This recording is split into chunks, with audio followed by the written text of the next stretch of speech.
大家好，今天呢就来教大家做一个形状很特别的纸飞机啊。好了，现在先准备一张纸，折成正方形，更正一下是剪成正方形。好 ，OK， 剪好了，就像这样。好，那么现在我们就要沿着这条线折。好，像这样，再折，再折，好，就像这样，再折，折到这个一半，折到一半。好，折完了，就像这样。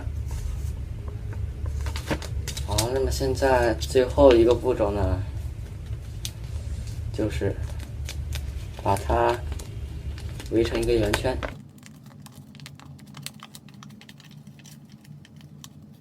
然后插进去，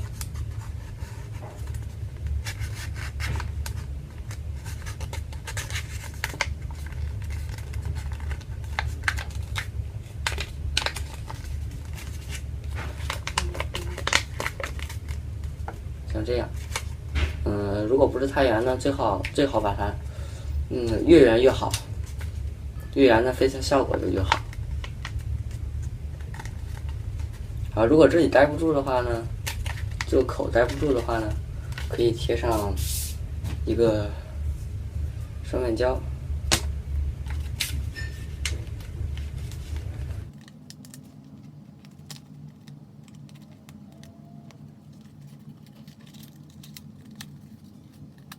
OK， 完成。好了，那么现在呢，总体就是完成了。大家还可以做些装饰什么的。好，如果不做装饰呢，这个就可以拿出去飞了。